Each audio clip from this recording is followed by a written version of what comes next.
Nilqakom għal programm Mit-sena minn Fatima, programm li huwa mtella minni Fader Hayden fl-okkażjoni taċ-ċentinarju tad-diritt tal-Madonna ġewwa Fatima.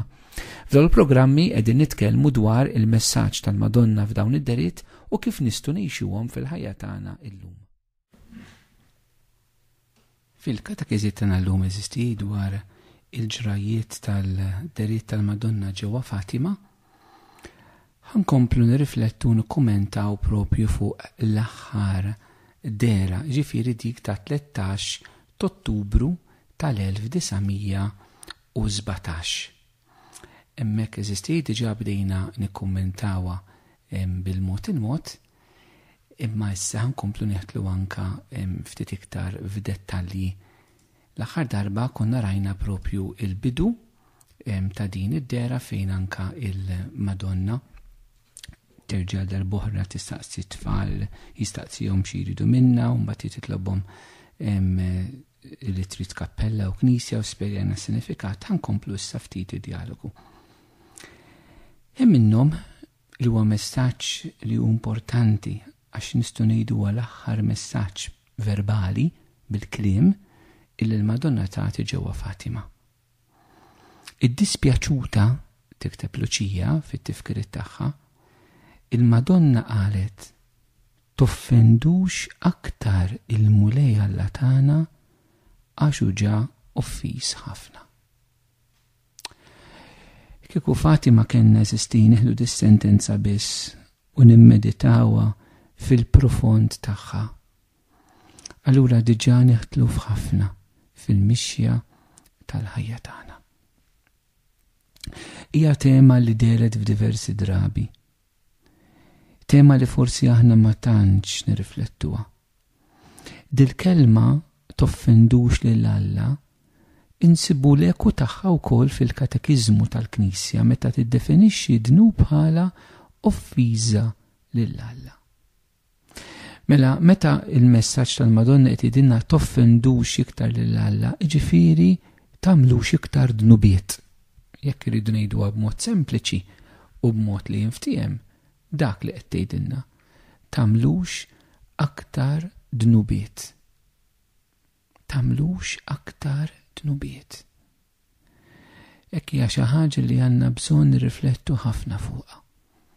Li narfu x'inhu dnub offiża lil Alla u qed tgħidilna biex ma nagħmlux aktar dnubiet f'ħajjitna. Forsi tidher kbira għalina kif jista' jkun. Nistgħu nirraġunaw mhux għalhekk il-mulej ħallilna qrar ma jafx li aħna dgħajfa u midinba kollu kemm huwa minnu dan. Imma hawnhekk il-Madonna qed tħares lejn dnub kif ħares lejn Ħalla, tgħidilna għax hu ġa offiż ħafna. Kif nistgħu fuq dan nixtieq nitkellem, kif nistgħu aħna ma nagħmlux aktar dnubiet eżisti. L-ewwel ħaġa l-Knisja tagħmlilna distinzjoni bbażata minn San Ġwan fil-littri tiegħu bejn dnub mejjed u dnub venjal. Id-dnub mejjed huwa mejjed għaliex joqtol il-ħajja tal-imħabba ġewwa fina. Dak huwa l-offiża diretta l-Alla li hu mħabba. Allura huwa l-ksur ta' wieħed mill-kwandamenti. Id-dnub venjal li joħroġ aktar, id-dnub mejjed joħroġ minn deċiżjoni tal-qalb. Id-dnub venjal joħroġ aktar minn djufija fil-bniedem. Eżisti. U allura aħna rridu niffokaw ukoll kemm aħna l-ewwel ħaġa li verament innassu lil qalbna, the guarding of the heart, kif jitkellmu anke fl-ispiritualità tal-Ortodossi, li aħna nassu l-qalb tagħna għax kif jgħidilna Ġesu mill-qalb tagħna joħroġ il-ħażen, mill-qalb tagħna toħroġ l-offiża lil Alla. Issa eżisti aħna l-Maltin toffendi lil Alla equals li tidajja. Ħafna drabi jekk ninnota ħafna nies hekk jifhmuha li toffendi lil Alla ifisser li tidaj, mentri mhijiex hekk biss. Ovvjament id-daw offiża l-Alla, ma tant drabi aħna mċerti dnubiet illi ma nagħtux każ li bihom noffendu l-Alla. Tipo kull darba li aħna nweġġu l-xulxin, aħna nweġġu l-mulej kull ma qalilna li tagħmlu mal-oħrajn tagħmluh miegħi. Meta aħna ma nagħmlux affarijiet tajbin ma' xulxin, ukoll ikun qed noffendu l-Alla. Għallina dak li ma tagħmlux mal-oħrajn ma tagħmluhx miegħi. Meta nitkellem dan il-mod iridkom tifhmu li dnub mhux ksur ta' liġi, ma ksur ta' relazzjoni. Eżisti. Id-dnub huwa ksur ta' relazzjoni. Meta qed tgħidilna l-Madonna ifqu offendu l-Alla ġew offis ħafna, qed tgħidilna ifqu milli tidinbu, qed tgħidilna isma' tiksrux ir-relazzjoni tagħkom mal-Alla.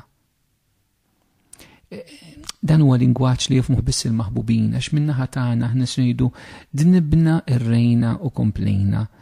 Imma hemm relazzjoni fin-nofs. Inti meta persuna tħobba u toffendija, okej titlob maħfra u tkompli u nibqgħu għaddejjin u taħfirlek, però kien titħobba tagħmel ħiltek biex ma terġax toffendija. Hija dir relazzjoni ta' mħabba li xi drabi aħna nitilfu, xi drabi iktar għandna relazzjoni mal-kmandamenti, mal-liġijiet milli għandna relazzjoni mal-Alla. Għax ir-relazzjoni mal-Alla tara biss mill-lenti perspettiva ta' mħabba fil-ħajja tagħna. Imħabba tal-ġen, imħabba ta' passjoni, li jiena nħobb il-mulej irrid nagħmel ħilti, id-deċiżjoni għażla ta' qalbi, l-persuna li jiena nħobb irrid nagħmel kollox għaliha. Mhux biss li ma noffendijiex imma li nagħmel iktar tajjeb għaliha, nagħti ħajti għaliha. Hawnhekk il-Madonna tpoġġina fil-qalba tar-relazzjoni tagħna mal-Alla. Issa infakkarkom fil-bidu, messaġġ li kien hemm fil-bidu daw id-dariet, li huma pjan ta' ħniena. Hekk qalet il-Madonna fil-bidu tfal. U għattalaq bid-dnub l-offiża l-Alla. ċe qed tgħidilna l qudiem il-ħnina tal-Alla, quddiem id-dnub tal-bniedem Alla jwieġeb il-ħnina tiegħu. Huwa messaġġ ċentrali ġewwa Fatima. Li quddiem id-dnub tal-bniedem Alla iwieġeb bil-ħniena infinita tiegħu. Għalhekk fil-bidu tgħidilna li huwa pjan ta' ħniena, imma sal-aħħar tgħidilna ifqu milli toffendu l-Alla. Rajna anke l-konsegwenza ta' dnub x'inhu huwa meta l-bniedem ma jaċċettax il-maħfra ħnina tal-Alla li hu l-infern. Il-konsegwenza.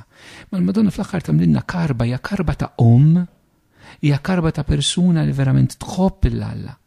Hija karba ta' persuna li tanti marbuta mal-Alla li l-offiża l-qalb ta' Ġesu hija offiża l-qalba. Bekk biss nistgħu nifhmu dak li l-Madonna titlob li Luċija il-riparazzjoni fl-ewwel sib tax-xahar ġiġa tkellim dwarha. Minu fl-intimità mal-Alla jista' jifhem tad-diskors. Minu f'intimità ma' Ġesu jista' jifhem u li jkun profeta bħal Marija li aħna wkoll issa rridu nieħdu dan il-messaġġ tal-Madonna u rridu aħna ngħiduh l-oħrajn ifqu offendu lill-Alla għax diġà huwa offiż ħafna. Il-messaġġi ta' Marija żistijej fid-delitt tagħha hi tiġi l-messaġġiera ta' Alla biex aħna nkunu l-messaġġiera tagħha mbagħad fl-aħħar mill-aħħar nkunu l-messaġġiera tal-Vanġelu għaliex dak li tgħidilna Omna Marija huwa eku tal-Vanġelu. Fil-Vanġelu għandna kollox, imma b'mod profetiku Omna Marija mibgħuta mill-Missier f'isem Ġesu bil-qawwa tal-Ispirtu Santu hija omm u profeta ta' dawn iż-żminijiet illi tiġi tiftaħ għajnejn il-maħbubin ta' Alla biex ma joffenduhx aktar. Issa ejjew aħna naraw fil-prattika eżisti kif ħanwieġbu għal dan il-messaġġ.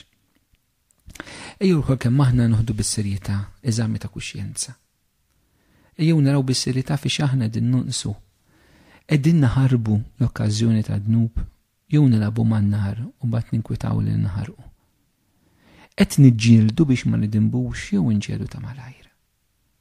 Meta nidinbu nqumu mill-ewwel u nersqu lejn is-sagrament tal-qrar. Mill-ewwel nduru aħna Alla.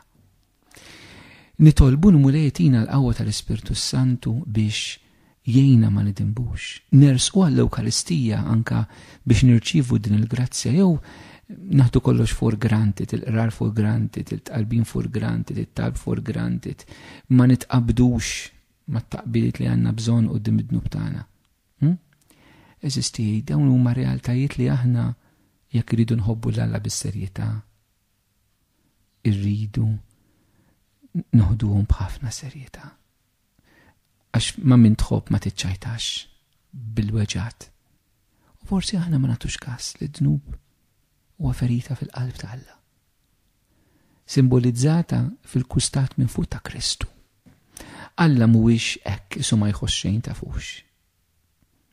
Alla fl-imħabba tiegħu jitnikket quddiem id-dnub tal-bniedem. Minħabba l-bniedem stess l-ewwel qabel kollox. Għax jaf li meta aħna nitbedu minn Alla, meta aħna noffendu l-Alla, aħna nkissru lilna nfusna.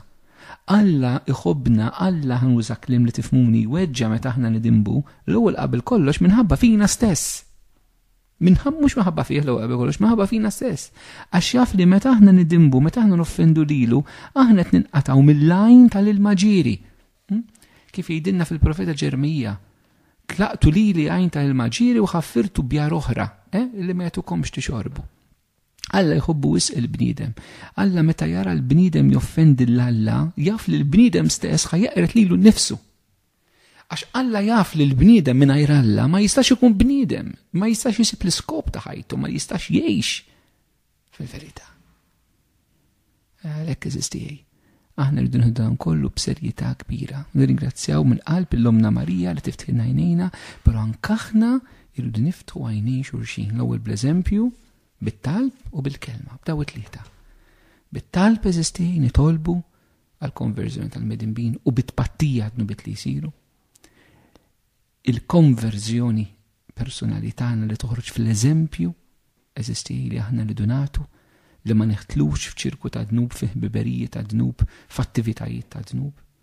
U bil-kelma li niftu għajnej xulxin, kif Omna Marija anka fetħet għajnejna f'dan il-messaġġ. Waqt li nirringrazzjakom tal-li segwejtu dan il-programm mit-sena minn Fatima, ejjew nagħlqu flimkien dan il-mument li kellna b'talba li hija marbuta mad-deritt ta' Fatima, talba li tpoġġi lil Ġesu fiċ-ċentru ta' kollox. Nitolbu flimkien. Trinità Qaddisa nadurawk. Alla tagħna inħobbuk fis-sagrament imqaddes. Il-Mulej jagħtikom islim.